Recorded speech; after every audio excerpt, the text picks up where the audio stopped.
Good evening everyone. आप सभी को the bio and chemistry section पर स्वागत है। आप बहुत ही सलीका और तरीका से पढ़ रहे हैं और उम्मीद करते हैं कि रिवीजन का कार्य बहुत ही अच्छे तरीका से हो रही होगी। और जो लोग अभी भी रिवीजन कार्य नहीं कर रहे हैं उधर मुस्कुरा रहे हैं कि हाँ सर कर रहे हैं, रिवीजन नहीं कर रहे हैं, बिल्कुल रिवीजन में लग जाइए। अगर आज नहीं रिवीजन करते हैं तो यकीनन आप खसारे में चले जाएंगे। हाँ, खसारे क्या है, घाटा में चले जाएंगे। ओके, तो आप घाटा में नहीं जाइए, ध्यान से पढ़िए। अभी आपको एग्जाम होगी या उस दिन आप लोग के ऐसे लगेगा कि वो थोड़ी सी और नहीं मेहनत किए और नहीं रिजल्ट मेरे हाथ में होता और बहुत ही अच्छा परसेंटेज होते। तो आप अभी आपके हाथ में सब कुछ है, अभी मेहनत कीजिए, जी तोड़ मेहनत कीजिए, दम भर नहीं तोड़ना है, जितना हो सके उतना मेहनत करना है। ओके, बहुत ही सुपर डुपर कहानी पिछले क्लास में पढ़े थे, जो हम लोग प्रासरण दाब और प्रतिलोम प्रासरण और उसके उपयोग भी देखे थे, याद आ रहा है ना।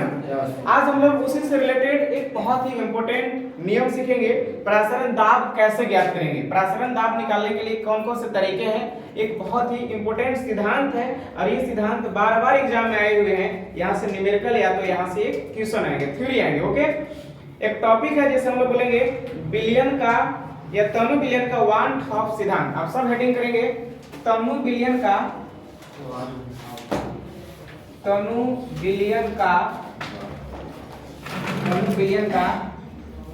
वन हाफ सिद्धांत। वन हाफ सिद्धांत बहुत ही जबरदस्त क्वेश्चन है, बहुत ही इंपॉर्टेंट है, ध्यान रखिएगा। तनु बिलियन का वन हाफ सिद्धांत। ओके, इसको इंग्लिश में क्या बोलेंगे, वन हाफ थ्योरी। ओके, देखिए वन हाफ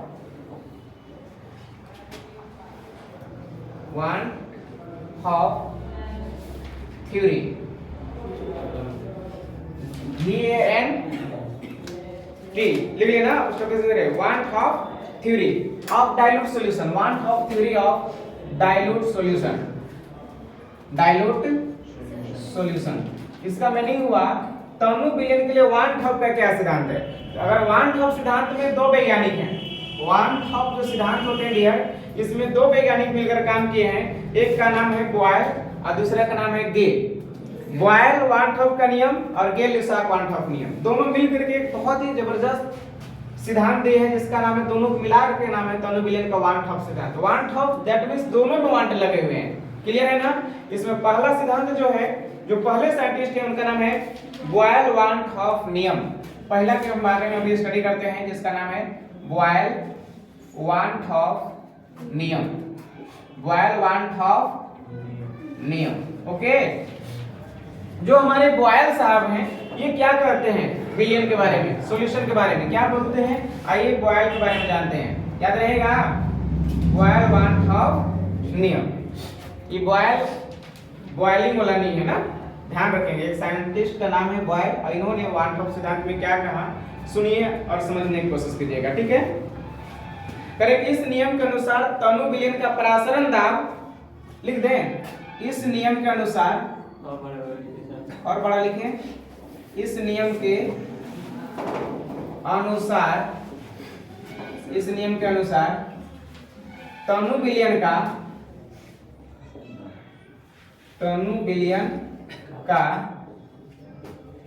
प्रासरण दाब। अच्छा, कॉपी में आप लोग इसको लिखते चलिएगा, अगर कॉपी में रेगुलर अगर लिखते चल रहे हैं तो याद जल्दी होंगे, ठीक है, बिना लिखे हुए आपको याद नहीं होंगे। अच्छा, प्रासरण दाब को क्या दिखाते हैं, P से या पाई से। वो जो है स्थिर ताप पर सांद्रता के समानुपाती होती है। किसका, देखिएगा प्रासरण दाब हम यहाँ पर लिख रहे हैं P या पाई। स्थिर ताप कहने मतलब क्या होता है, ताप को हम कांस्टेंट कर देंगे, ताप फिक्स कर देंगे, उसको चेंज नहीं करेंगे, तो स्थिर ताप पर किसका समानुपाती है, सांद्रता के समानुपाती होती है, सांद्रता के समानुपाती होती हैं, सांद्रता के समानुपाती होती हैं। बहुत ही मजेदार और इंपॉर्टेंट लाइन है, इस लाइन को याद कर लेना है।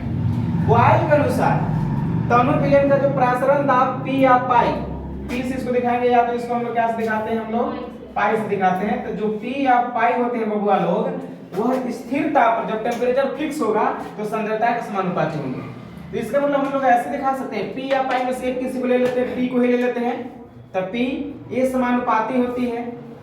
लिखे हैं स्थिरता पर सांद्रता के समानुपाती, समानुपाती का सिंबल हो गया। किसके समानुपाती होती है? सांद्रता को। सांद्रता को क्या से बोलते हैं? C से, कंसंट्रेशन C। किसके जगह पर है? स्थिर क्या रहेगा बताइए?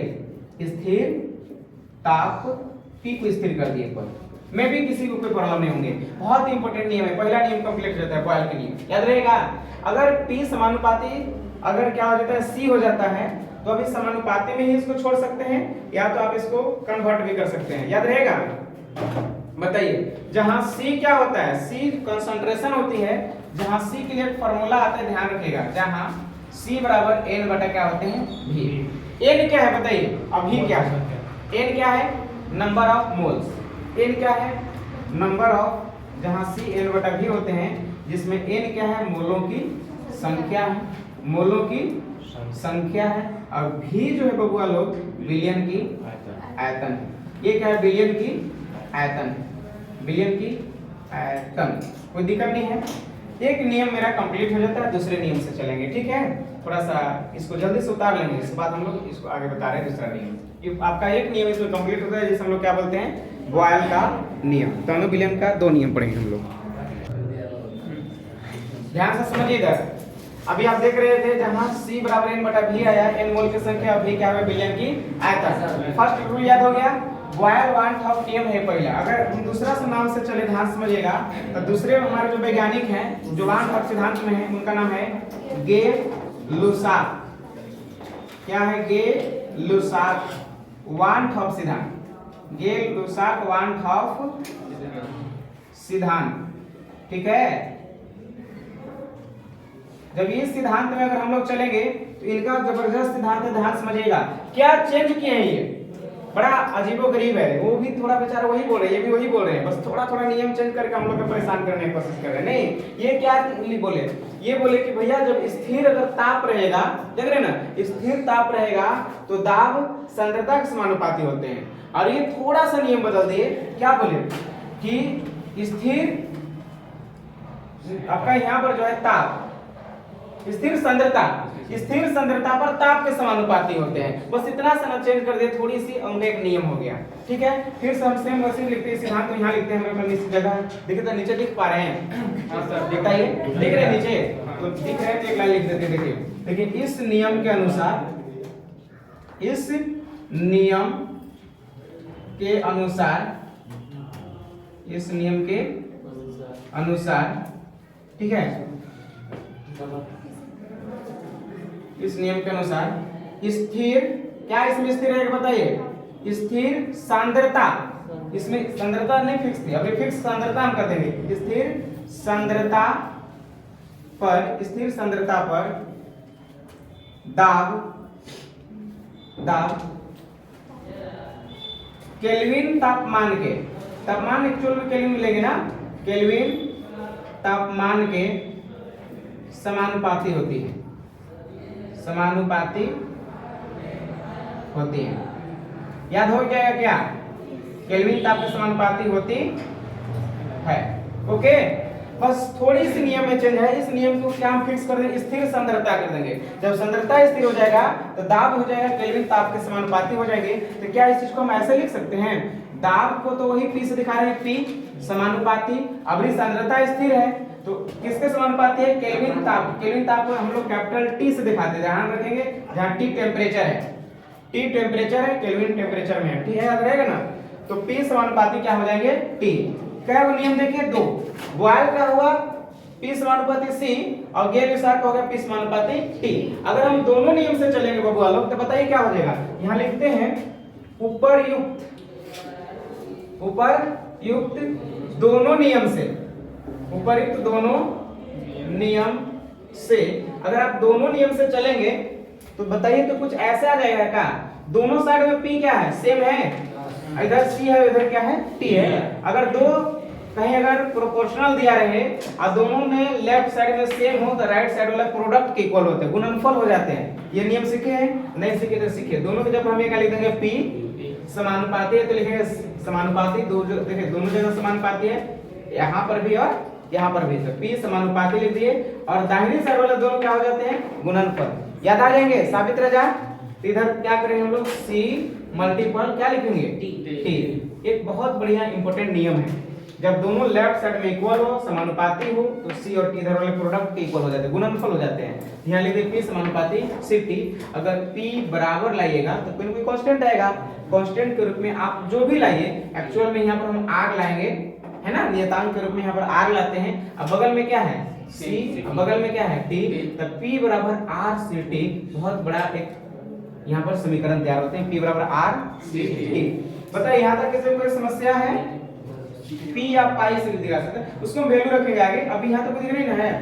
अब हम आगे अगर बढ़ेंगे तो C क्या है यहाँ पर बताइए, C कॉन्सेंट्रेशन है, C को वैल्यू हम पहले ही बता चुके हैं, C बराबर N/V फार्मूला होते हैं। इस लाइन पर ध्यान दीजिए, याद आ रहा है।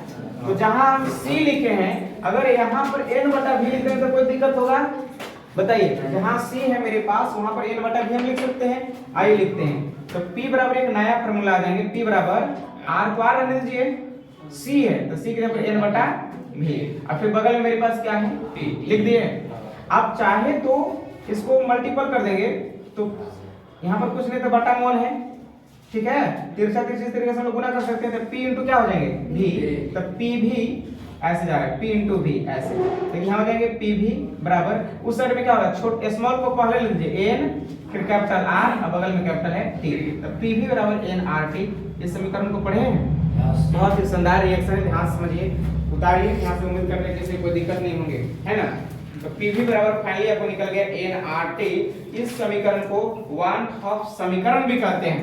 यह समीकरण 1/2 समीकरण कहलाती है, यह समीकरण 1/2 समीकरण कहलाती है, 1/2 समीकरण कहलाती है।